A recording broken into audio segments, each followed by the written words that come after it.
start with the Reign getting a huge road victory over the San Diego Wave. This one didn't look super great coming into it.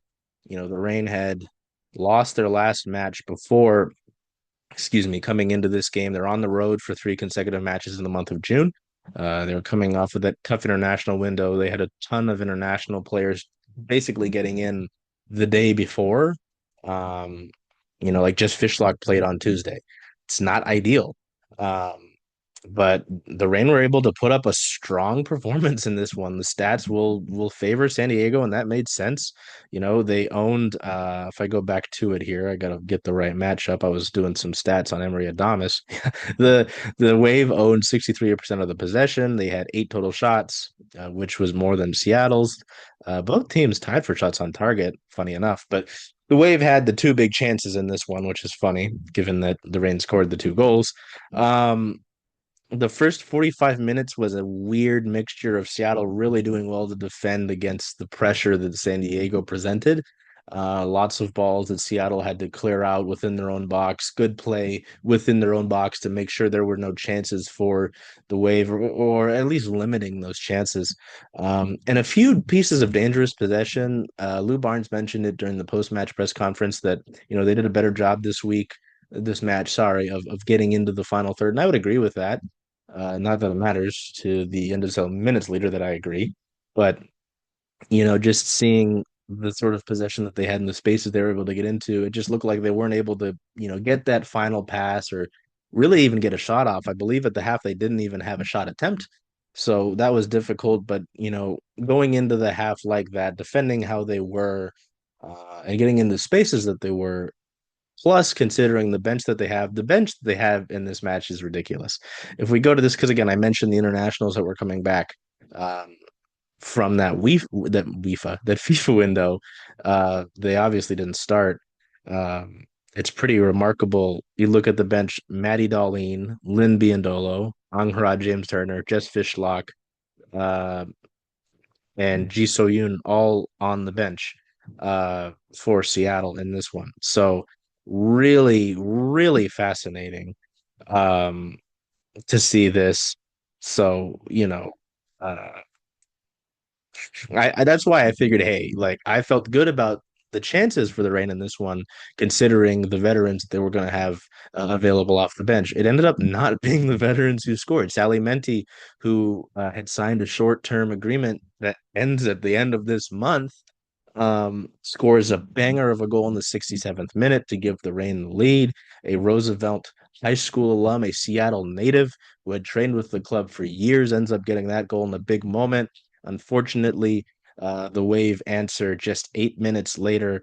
Delphine Cascarino, I believe I'm getting that right, with a header goal off of a corner. San Diego has done so well to score off of set pieces so far this year, and that was the case here. The Reign have really tried to take a big emphasis and place it on their defensive play, of course, after last season, but especially defending against set pieces. And unfortunately, they've done a good job so far, not there. Cascarino, rises on a header, scores, and it's all level. And I think, oh, shoot, okay, maybe you just be happy to get out of this one with a draw. San Diego had been really hot coming into this one. They'd been unbeaten in their last 6 matches. They were second in the table behind only, I believe, Kansas City. And the Reign were at sixth place. They were in danger, sixth place in the table, in danger of falling even further, potentially even out of the playoff picture with a loss and depending on the other results around the league. But in the 88th minute, as at Jordan, I'm referencing a Twitter friend again. On Twitter, mentioned at ERR Jordan with a Y, mentioned Emery Damas, and this is the handshake emoji, late game heroics. Emery Adames in the 88th minute, great build up play from Seattle, largely with just Fishlock and what she was able to provide. Gets the ball up. Adames, kind of a little, almost like a crossover in basketball, is able to create space to get a shot off, and is able to beat was it Kalen Sheridan was in goal? Yep, beats Sheridan, gives Seattle the lead in the 88th minute. The both of Adames's NWSL goals have come in the 70th minute or later. Her goal against Gotham in the opener this year, yeah, in the 71st minute, and her goal tonight in the 88th minute.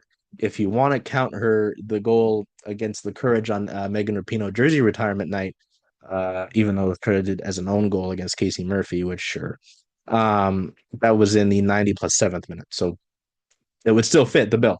So big 3 points for Seattle. They push all the way up. Well, not all the way up. They push up to the fifth spot in the table. They've done pretty well on the road this year compared to how much they struggled on the road last year. They've won 3 of their last 5, so looking better. And I mean, like Laura Harvey mentioned in the post-game press conference, if they're able to, continue to play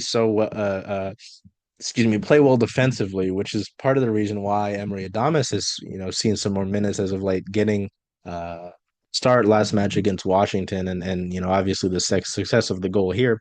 Her defensive play is what has helped her, get more playing time recently. Harvey mentioned that, hey, if considering the matches they've played in with the 1-0 goals, 1-0 results, if you can't play well defensively, you're not going to see the field.